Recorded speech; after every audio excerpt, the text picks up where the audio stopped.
మీడియాతో chit chat లో hot comments చేశారు తెలంగాణ మంత్రి పొంగులేటి శ్రీనివాసరెడ్డి. హైదరాబాద్ లో రియల్ ఎస్టేట్ పడిపోలేదన్న పొంగులేటి చంద్రబాబు రాగానే ఏపీకి రియల్ ఎస్టేట్ పోతుందనేది అపోహ మాత్రమేనని చెప్పారు. అమరావతి వరదలతో ఏపీకి ఇన్వెస్ట్మెంట్ వెళ్లే పరిస్థితి లేదన్నారు. అమరావతి వరదలతో ఇన్వెస్ట్ చేసే వాళ్లకి భయం పట్టుకుందని చెప్పారు. హైదరాబాద్ కు ఇన్వెస్టర్లు వస్తున్నారని మంత్రి పొంగులేటి శ్రీనివాసరెడ్డి అన్నారు. పొంగులేటి శ్రీనివాసరెడ్డి కామెంట్స్ కి సంబంధించిన పూర్తి డీటెయిల్స్ అందిస్తారు మా కరెస్పాండెంట్ శేఖర్. చెప్పండి, సాక్షాత్తు తెలంగాణలో ఒక మంత్రి స్థాయి వ్యక్తి ఇక్కడ పరిస్థితి గురించి కామెంట్ చేస్తూనే మరోవైపు ఏపీలో ఎలాంటి పరిస్థితి ఉంది, అమరావతి ఏంటి అనేది చెప్పిన పరిస్థితి. పొంగులేటి శ్రీనివాసరెడ్డి ఈరోజు చిట్చాట్ చేశారు. చిట్చాట్ లో హైదరాబాద్ కు సంబంధించినటువంటి రియల్ ఎస్టేట్ ధమాల్ అవుతుంది అన్నటువంటి ప్రశ్నకు పొంగులేటి శ్రీనివాసరెడ్డి సమాధానం ఇచ్చారు. అట్లాగే తెలంగాణ నుంచి హైదరాబాద్ నుంచి రియల్ ఎస్టేట్ అంతా కూడా అక్కడ టీడీపీ కూటమి ప్రభుత్వం వచ్చాక ఏపీకి తరలి వెళ్తుంది అన్నటువంటి వ్యాఖ్యలకు ఆయన స్పందించారు.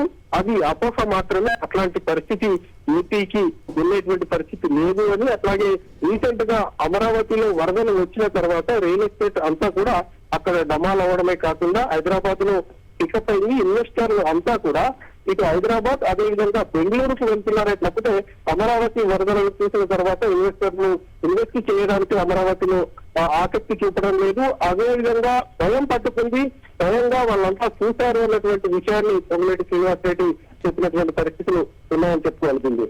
Okay Shekhar, thank you. Telangana మంత్రి పొంగులేటి శ్రీనివాసరెడ్డి చేసిన హాట్ కామెంట్స్ చూస్తున్నాం.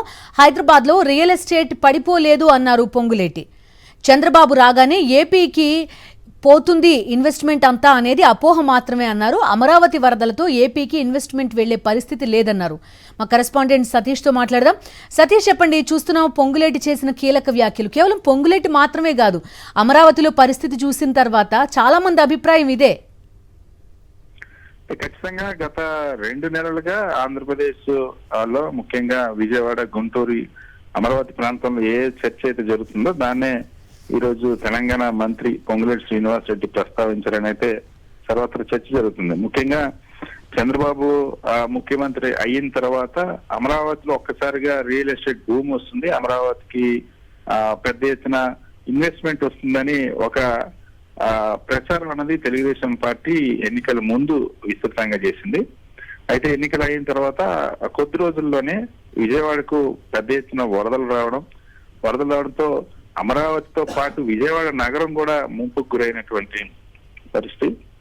ఆంధ్రప్రదేశ్ రాష్ట్ర చరిత్రలో ఎప్పుడు లేని విధంగా 2.5 లక్షల మంది దాదాపుగా వారం రోజుల పాటు వరద ముంపులో చిక్కున్నటువంటి పరిస్థితి. సాక్షాత్తు అమరావతిలో ఉన్నటువంటి ఏదైతే ఈ అమరావతి ప్రాంతంలో ఉన్నటువంటి సచివాలయ భవనాలు నిర్మాణం చేపట్టినటువంటి ప్రాంతంతో పాటు ముఖ్యమంత్రి చంద్రబాబు నివాసం ఉంటున్నటువంటి ముఖ్యమంత్రి ఇల్లు కూడా మునిగిపోయినటువంటి పరిస్థితి. దాదాపుగా 2 ఫ్లోర్ల వరకు కూడా నీట మునిగింది. సో ఇటువంటి పరిస్థితులు అప్పటి నుండి కూడా ఆంధ్రప్రదేశ్ రాష్ట్రంలో రియల్ ఎస్టేట్ అన్నది, ముఖ్యంగా అమరావతి ప్రాంతంలో రియల్ ఎస్టేట్ అన్నది పూర్తిగా పడకేసింది. దాదాపుగా గత 3 నెలల నుండి ఎటువంటి కొత్త నిర్మాణాలు కూడా అక్కడ ప్రారంభం కాలేదు. కేవలం ఇప్పుడు ప్రభుత్వం అందుకోసమని ఆ రియల్ ఎస్టేట్ ఎదగకపోవడం, రియల్ ఎస్టేట్ రిజిస్ట్రేషన్ అక్కడ అమ్మకాలు కొనుగోలు పూర్తిగా జరగనటువంటి పరిస్థితి ఉంది.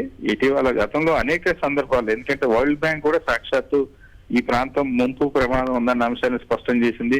స్వయంగా రాష్ట్ర ప్రభుత్వం కూడా అమరావతి ప్రాంతం నిర్మాణాలకు సంబంధించి ఎక్కడా లేని విధంగా రాజధానిలో 3 ఏవైతే బ్యారేజ్లు కట్టాలని, ఏవైతే వాగులకు సంబంధించి కట్టాలని నిర్ణయించడం అన్నది, ఏదైతే కొండవీటి వాగు కానీ పాలవాగు వీటన్నిటికి సంబంధించి బ్యారేజ్లు కడతామని చెప్తున్నాడు. దీంతో పాటు ఐఐటి బృందం వచ్చేటప్పుడు కూడా వరద నీటిలోనే వెళ్లి అక్కడ ఏవైతే ఆ భవనాలున్నా, హైకోర్టు భవనాలున్నా వాటిని పరిశీలించాల్సినటువంటి పరిస్థితి ఏర్పడింది. సో చాలా స్పష్టంగా అమరావతి ప్రాంతం మునుగుతుంది, భారీ వర్షాలు వచ్చినప్పుడు దీనికి ముంపు ప్రమాదం ఉంది. సీఎం చంద్రబాబు కూడా మునగదా, మునిగితే తప్పేంటి అని మాట్లాడారు తప్ప ఇది ఎట్టి పరిస్థితి ఇది ముంపుకు గురి కాదన్న అంశాన్ని అయితే ఇక్కడ చెప్పలేదు. సో చాలా స్పష్టంగా ఈరోజు పొంగులేటి శ్రీనివాసరెడ్డి కూడా అదే అంశాన్ని ప్రస్తావించారు. అమరావతి ఆంధ్రప్రదేశ్ రాష్ట్రం చంద్రబాబు ప్రభుత్వం వచ్చిన తర్వాత అమరావతి ప్రాంతంలో రియల్ ఎస్టేట్ పెరుగుతుంది, రియల్ ఎస్టేట్ భూమి వస్తుంది అనుకున్నప్పుడు కూడా మళ్ళీ యథాతథంగా హైదరాబాద్ కానీ బెంగళూరు ఇటువంటి ప్రాంతాలకు వస్తున్న పరిస్థితి. సో ముంపు అన్నది ఇక్కడ ఖచ్చితంగా ఉంటుంది అన్నది చాలా స్పష్టంగా అన్ని వర్గాల నుండి వస్తుంది. అందుకనే రియల్ ఎస్టేట్ కూడా ఎదగినటువంటి పరిస్థితి. ఈ రోజు సాక్షాత్తు తెలంగాణ మంత్రి పొంగులేటి శ్రీనివాసరెడ్డి వ్యాఖ్యలు కూడా వాటినే ఆ వాస్తవ పరిస్థితినే ప్రస్ఫుటం చేసిందని మనం భావించవచ్చు. Okay Satish, thank you.